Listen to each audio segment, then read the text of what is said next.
আবারও প্রশ্ন চিহ্নের মুখে সোনামুড়ার আইন শৃঙ্খলা। অভিযোগ রয়েছে যে প্রায় সন্ধ্যা রাতে প্যাসেঞ্জার সেজে ছিনতাইয়ের চেষ্টা, গাড়িতে এবং প্রাণে মারার চেষ্টা হয় চালককে। ঘটনা সোমবার রাতে সোনামুড়া থানাধীন শোভাপুর গ্রাম পঞ্চায়েতের অন্তর্গত মেখলিপাড়ার রাবার বাগানে।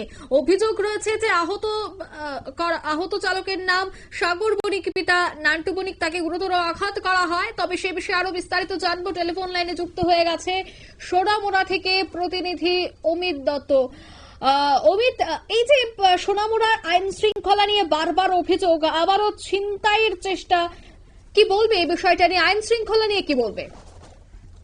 দেখো, এলাকাতে একটা বরাবরই একটা অভিযোগ আছে যে নেশার একটা রমরমা আছে। তো সেই নেশাকে কেন্দ্র করেই কিন্তু সেখানে এই সকল কাণ্ড সংঘটিত হচ্ছে। আর অপরদিকে যদি বলা যায় যে নেশাকে কিন্তু প্রশাসনের তরফ থেকে এখনো ঠিকভাবে প্রতিহত করা যাচ্ছে না বা বন্ধ করা যাচ্ছে না। তো সেদিকে এটাই বলা যায় যে আইন শৃঙ্খলার অনেকটাই অবনতি রয়েছে ওই এলাকাগুলিতে।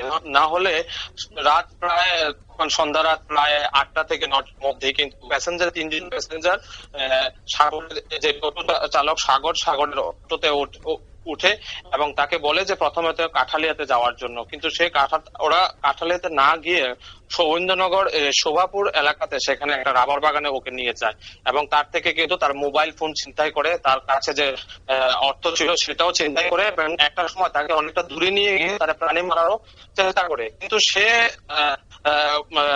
তাদের সঙ্গে থেকে অনেক কষ্টে সেখান থেকে পালিয়ে যায়। পাশাপাশি ওখানে একটা বাড়িতে গিয়ে কিন্তু সে তাদের বাড়িঘরের পরিবারের লোকের কাছে খবর দেয়। তো এই যে ঘটনাটা ঘটেছে এটা কিন্তু এলাকাতে একটা গুঞ্জনই ছড়াচ্ছে যে আইন শৃঙ্খলার বিষয়টা নিয়ে। আইন শৃঙ্খলা যদি ঠিক থাকতো তাহলে কিন্তু এই ধরনের ঘটনাটা সহজেই প্রতিহত করা যেত, বা এই ধরনের ঘটনা করার ক্ষেত্রে যে দুষ্কৃতীরা রয়েছে তারা কিন্তু শতবার হলেও চিন্তা করত। ধন্যবাদ। অর্থাৎ টোটো গাড়ি এবং ছিনতাইবাজের মধ্যে ছিনতাইয়ের অভিযোগ কিন্তু রয়েছে। টোটো গাড়িতে ছিনতাই করা হচ্ছে এমনটাই অভিযোগ সোনামুড়া শোভাপুর স্থিত মেখলিপাড়ার এই ঘটনাকে। বলছেন এই বিষয়ে সংশ্লিষ্টরা, শোনাবো একবার। তো অনুমানিক 8:30 থেকে 9টা বাজে। তো দুইজন আয়া কইতাছে তারা দনপুর ইন্দুরিয়া যাবো।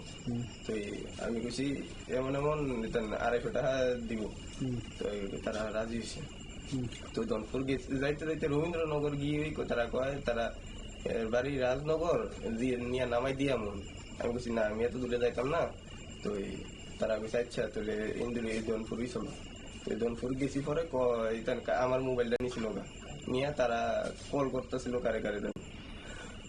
এরপরে তো কল করতেছিল।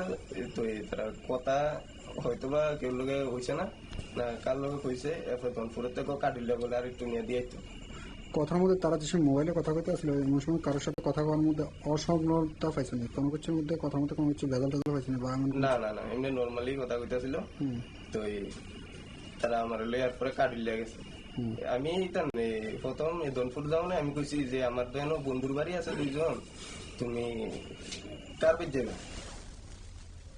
আপনারা শুনলেন সংশ্লিষ্টদের এই বক্তব্য। অর্থাৎ যে বারবার এই ধরনের ঘটনা ঘটছে, সেক্ষেত্রে কিন্তু সেই জায়গার নিরাপত্তা বড়সড় প্রশ্ন চিহ্নের মুখে।